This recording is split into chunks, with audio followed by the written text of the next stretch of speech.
Salam sejahtera, terima kasih kerana bersama dengan saya di Nazilin Unity Channel. Ini skandal terbaru selepas apa yang dikaitkan penemuan 170 juta Ismail Sabri Yaakob.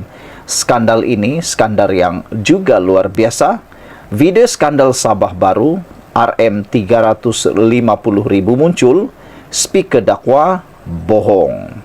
Sebuah video baru berkaitan skandal Sabah muncul dengan kandungannya memaparkan perbincangan melibatkan speaker Dewan Undangan Negeri Sabah, Kazim Yahya. Usahawan yang mengeluarkan video tersebut ke-9 sejak November tahun lalu mendakwa bahawa dia memberi rasuah kepada beberapa adun Sabah sebagai pertukaran untuk lesen penerokaan mineral. Pembocor maklumat itu juga mendakwa Kazim menggunakan kedudukannya untuk meminta projek daripada Ketua Menteri Sabah Haji G. Noor. Namun speaker tersebut menafikan dakwaan berkenan dan menyifatkan ia sebagai pembohongan. Saya dengan tegas menafikan dakwaan tidak berasas ini. Ia adalah pembohongan yang nyata bertujuan untuk mencemarkan reputasi saya. Saya tidak pernah menggunakan kedudukan saya untuk meminta atau menerima sebarang projek, katanya lagi. Saya memberi amaran keras terhadap penyebaran kenyataan fitnah dan palsu ini. Sekiranya ada mana-mana pihak menerbitkan atau menyebarkan dakwaan sedemikian tanpa asas yang sah, saya tidak akan teragak-agak untuk mengambil tindakan undang-undang bagi melindungi integriti saya, katanya kepada Malaysia Kini melalui mesej teks. Video tersebut yang dirakam pada 16 November tahun lalu di Kota Kinabalu memaparkan perbincangan mengenai dakwaan pertukaran wang bagi dua projek serta penglibatan anak Kazim dalam salah satu syarikat. Pada satu ketika, Kazim menawarkan untuk memulangkan RM350,000, tetapi usahawan tersebut yang suaranya telah diubah dan wajahnya tidak kelihatan menolaknya. Tidak. Saya tidak meminta uang dipulangkan, katanya. Jangan salah faham. Saya hanya mahu mengesahkan itu sahaja, jawab usahawan itu. Dalam kenyataan kepada Malaysia Kini, usahawan terbabit mendakwa dia menyerahkan RM350,000 kepada Kazim dalam 3 bayaran secara berasingan.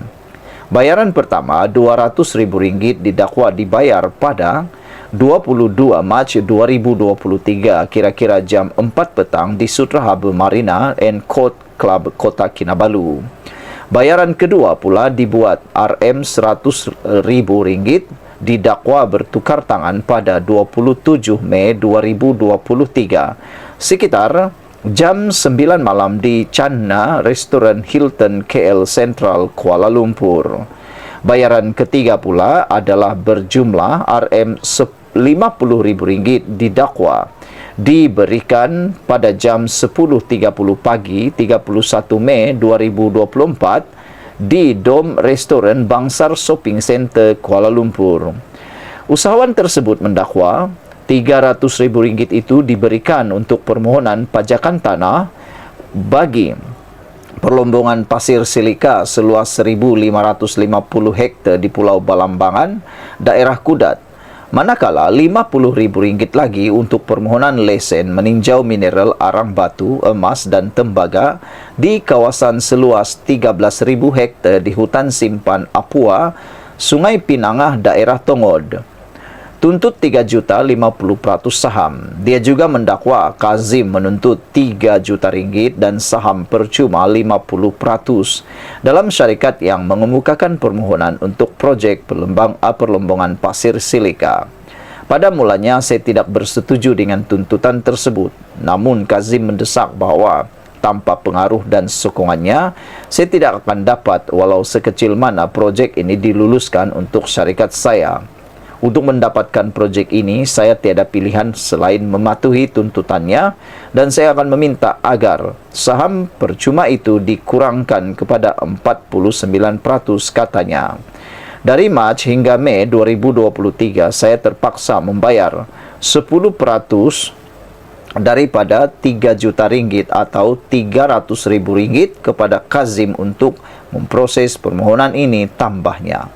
Usahawan tersebut mendakwa Kazim memberi memberitahunya bahawa dua projek yang disebutkan di atas adalah bayaran balik, kerana dia telah beberapa kali menyelamatkan kedudukan Ketua Menteri Haji Junior semasa sidang Dewan Undangan Negeri Sabah. Usahawan tersebut mendakwa Kazim telah mengemukakan surat permohonan daripada syarikat berkaitan bertarikh 14 November 2022 kepada Ketua Menteri. Dia mendakwa bahawa surat berkenan disertakan dengan nota minit bertajuk semak dan ringkaskan yang ditujukan kepada Setiausaha Hasil Bumi. Sebuah surat iringan dari Pejabat Ketua Menteri Sabah dengan nombor rujukan JKM-S 100-24/31 bertarikh 2 Disember 2022 juga disediakan oleh Setiausaha seperti yang dilampirkan dakwa usahawan tersebut. Dia mendakwa Kazim menerima 49% saham syarikat tersebut secara percuma untuk projek pelumbungan pasir silika dan menamakan anaknya sebagai pengarah dan pemegang saham. Usahawan berkenan juga memberitahu Malaysia Kini bahawa dia memiliki semua dokumen untuk membuktikan dakwaannya terhadap speaker tersebut. Menurut usahawan tersebut lagi, kawasan pasir silika yang dipohon itu akhirnya diluluskan untuk syarikat lain. Kazim mencadangkan agar RM300,000 yang diambil berkaitan dengan projek ini digantikan dengan projek lain dakwanya. Berikutan kegagalan projek pelumbungan pasir silika, saya telah mengemukakan permohonan baru untuk lesen pelumbungan bagi mencari arang batu, emas dan tembaga di daerah Tongod. Saya memaklumkan Kazim bahawa lesen perlumbungan itu hanya untuk kajian mengenai kewujudan mineral di kawasan itu dan saya tidak dapat membayar baki 2.7 juta untuk projek berkenan, jelasnya. Selepas perbincangan, Kazim didakwa menerima RM1 juta dengan usahawan tersebut bersetuju agar RM300,000 yang telah dibayar sebelum itu dianggap sebahagian daripada sebagai jumlah penuh, meninggalkan baki yang perlu dijelaskan hanya RM700,000. Usahawan tersebut mendakwa Kazim mengemukakan surat permohonan daripada syarikat lain bertarikh 29 April 2024 kepada Ketua Menteri.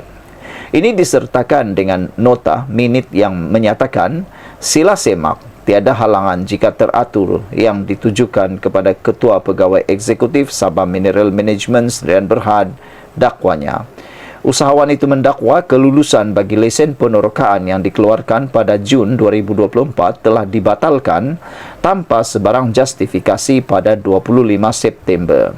Menjawab pertanyaan Malaysia Kini, Pejabat Haji Ji menghantar maklum balas rasmi yang menyatakan bahawa Ketua Menteri tidak akan mengulas dan memberi amaran kepada portal berita mengenai instruksi ad interim berkaitan saman sivil yang difailkan oleh SMM.